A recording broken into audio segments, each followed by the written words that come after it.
Your city station presents Mrs. John W. Castles, Jr. in a Civilian Defense Volunteer Office program, News and Letters from Home and Abroad.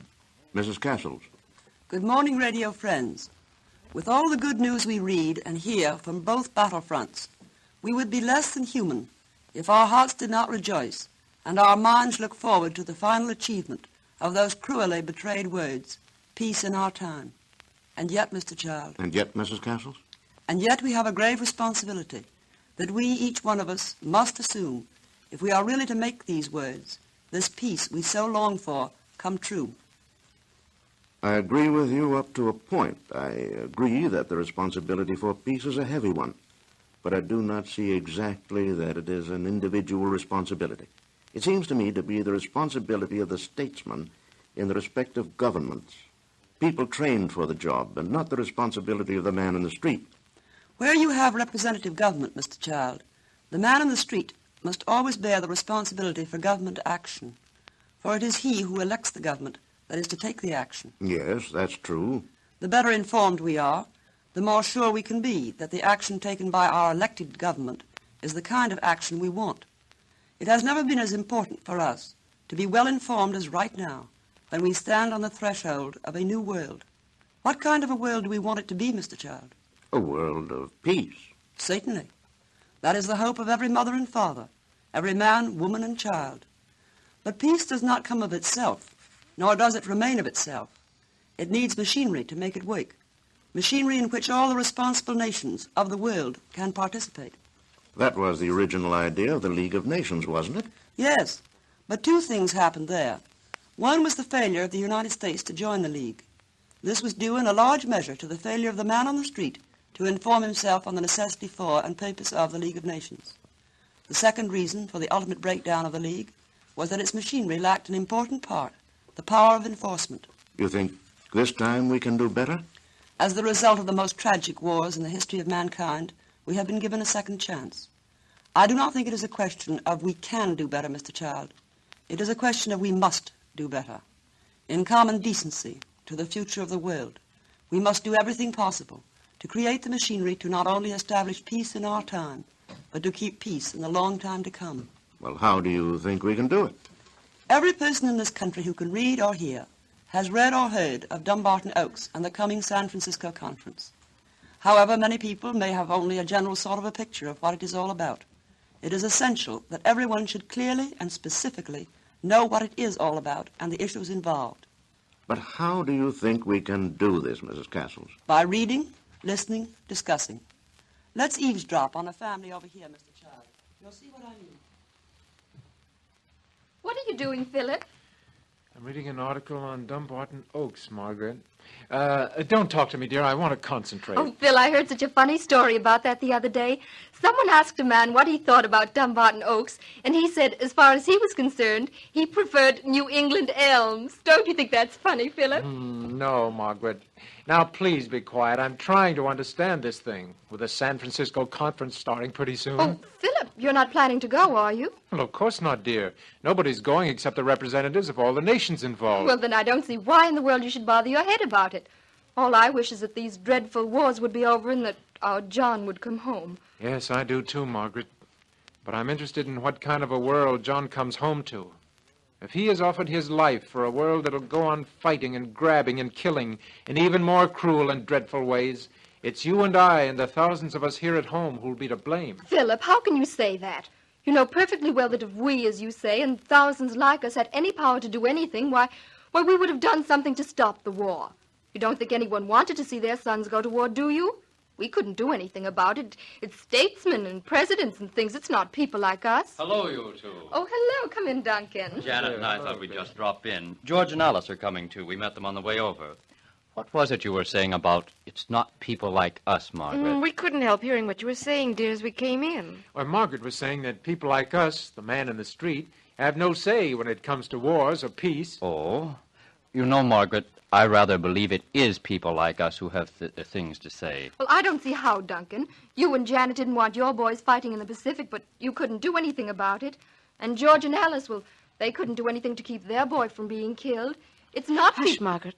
Here come George and Alice now. Hello there, everybody. Oh, hello, Alice. Thought we'd come over for a chat. I think George gets tired of just me all the time. Well, that's not true, Alice. But it's good for both of us to see you people.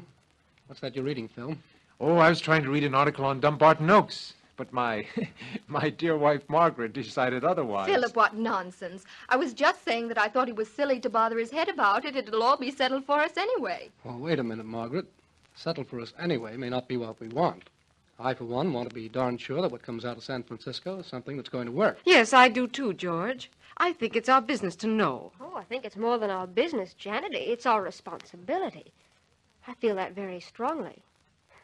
I must admit, though, I don't think I understand the whole thing very well. Oh, there are certain very technical aspects that probably the average man can't understand, not being a specialist. But the basic facts I don't think are too hard. What about that article, Phil? Is that clear? I think it is, Duncan. The basic facts, as you say, don't seem to me to be too hard to understand. Well, if you all think it's so important for people like us to know about it, I wish you'd tell me what's what. For instance, if the nations met at Dumbarton Oaks and drew up plans for a world organization to keep peace, well, why in the world are they meeting all over again at San Francisco, especially with travel the way it is these days? Margaret, you're hopeless. The Dumbarton Oaks plan was a blueprint. The nations that were at Dumbarton Oaks took a copy of the blueprint back for study by their governments. Now that they've had time since last October to study these blueprints, they're meeting again at San Francisco to draw up a final draft incorporating such recommendations or changes as may be agreed upon. Well, do you think, those of you who have read the Dumbarton Oaks plan, that it's a good one? I do, for a start. Any plan is going to have to be flexible. That's one of the first things our forefathers realized when they drew up the Constitution, that the machinery had to provide was possible for amendments. That was true then, and it's true now, only on a worldwide scale. Well, just what, in simple language, is the Dumbarton Oaks blueprint? Well, as I understand it, it's something like this. First, there's a General Assembly composed of representatives of the member nations. Membership in this is open to all peace-loving nations, large and small. And then there's a smaller body of only 11 members called the Security Council. The 5 most powerful nations are permanent members of this council, and the other 6 are rotating members from the less powerful nations, elected by a 2/3 vote of the General Assembly for a 2-year term. The General Assembly also has at its command a committee of specialists, and this is called the Economic and Social Council, and gives expert advice on such matters as labor, food and agriculture, finances, reconstruction, and, well, development. I really do begin to understand. You know, it's a little the way we organized our club. Oh, it's not in the least like your club, Margaret. Margaret only means in the different committees, Phil. I do think it sounds sensible, but is that all there is to it? Not entirely, Janet. Phil was only about halfway through. What was it you were telling me about the legal side, George? I thought that was pretty interesting. It is. The Dumbarton Oaks proposals provide for an international court of justice for any dispute that can be settled by rules of law. The Security Council may seek its advice on all legal questions involved in international disputes. These proposals seem to cover pretty nearly every angle, I'd say. Yes, I think so. There's one more thing, though. If disputes can't be settled in the General Assembly and are referred to the Security Council, and if they can't be settled there, and the danger of an outbreak seems imminent, well, the Dumbarton Oaks proposals include an arm of enforcement, the High Military Staff Committee. This committee, with the council, can take necessary protective or militant action, such as the alerting of the armies and navies. Well, as you explain it to me now, it all seems very sensible, but I still don't see why the nations don't just go ahead with the plan instead of traveling all over creation to talk a lot more in San Francisco. It's not that easy, Margaret. Dumbarton Oaks is just a blueprint. There are all kinds of questions that must be answered before the final plan is accepted. The question of representation, the question of countries whose governments are still in flux, like Poland, for instance, and the question Duncan's of whether right, but there's something else we've got to think of. Each country is going to have to say whether or not it believes in the World Organization for Peace to start with, and whether it believes in this proposed machinery for such an organization. And that means us. Oh, what do you mean, George? Aren't we all for anything that'll make and keep peace in the world? I'm not so sure, Janet. I see what George means. There are still a lot of people here who feel, and feel quite honestly, that we should not mix ourselves in world affairs. Supposing our government, Congress, and our leaders all felt that way. Why, they could vote us out of any world organization. And any world organization without the United States could not be successful. Why, that would be terrible. Philip, you should do something about it. Can't you telephone someone? You know lots of people. Seriously, though, we should all do something. George and I feel so strongly about it. We got Bill's last letter yesterday. He felt that way. What was it he said, George? He said, no matter what happens to me, Dad, you've got to see that we back up any big, decent plan for world peace. This simply must not happen again. To me, to anyone. To the kids that come after us. It's the biggest thing you and Mom can do. Oh, that's so true. Oh, I wish I felt that we, just the six of us here, could really and truly do something that would count and that would help make these plans come true. Well, we can, Janet. First of all, we should read everything we can about it. And we should listen to all the talks by experts that we can. And secondly, we should let our congressmen know how we stand. And third, if we have friends who still don't understand the problem, we should explain it to them and urge them to read and listen to everything on the subject, too. You're right, Philip. If we do these things, we will have done a lot. I'm glad we came over here tonight. It's helped me to talk about it, and I really feel now that there is something I can do. How about you, Alice? Of course I feel the way you do, George. Somehow, if we can help in this great big thing, perhaps the things Bill died for, well, will not have been in vain. What all our boys are fighting and dying for. And that we care so much for, too. I didn't realize how much we can do to help. Yes, I think we can. Well, we've got to get going now. Thanks you all for a real help to both of us. Yes, we do have to go, too. This has yeah, been a lot of nice. help. And I suggest we make this a weekly meeting and discuss everything we read Oh, and hear. yes, do It's a that. good idea, Yes, Duncan. It'll help all of us. It'll certainly help me. I always have to have someone tell me what things are about. Margaret, what am I going to do with you? Oh, just leave her alone, Philip. We'll fix her after a few weeks. Well, good night, all. Good night, everybody. Good night. See you next week. Mrs. Castles, I wish there could be more discussions like this one all over the country. So do I, Mr. Child. I wish it for two reasons.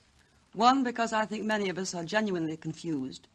And two, because I think that as we draw nearer to victory, we think of peace as something that is just automatically going to happen, not as something that needs thinking and planning and cooperation and courage to maintain. Yes, I agree. When war stops, it will be easy for us and our joy and thanksgiving to forget war and all the suffering and heartache that it means. Many years ago, after another war, Mr. Child, Mr. Rudyard Kipling felt the same way. He felt so strongly about it that he wrote a very moving poem on the subject. It would be well if we were to remember the last lines of this poem today. Lord God of hosts, be with us yet, lest we forget, lest we forget. Lest we forget, Mr. Child, let us consecrate ourselves to establishing the machinery for peace. Peace for the world and for the future of the world's children. You've just heard Mrs. John W. Castles, Jr. in the CDVO consumer program, News and Letters from Home and Abroad. We have a lot of information available on these subjects. We'll be glad to send it to any of our radio audience or answer any inquiries you may have. CDVO has a list of services in need of volunteers, services in which you can do your part on the home front. Anyone wishing a copy of this list can write to this station, WNYC, Municipal Building, New York 7, or care of News and Letters from Home and Abroad program. Those participating in today's program were Glen Wilson, Alice Loyd, Emily Newman, Raymond Lara, Bill Porter, Ted Field. The production was directed by Sarah Lutsky. Tune at the same time next Friday for more letters and more news. This is the Municipal Broadcasting System.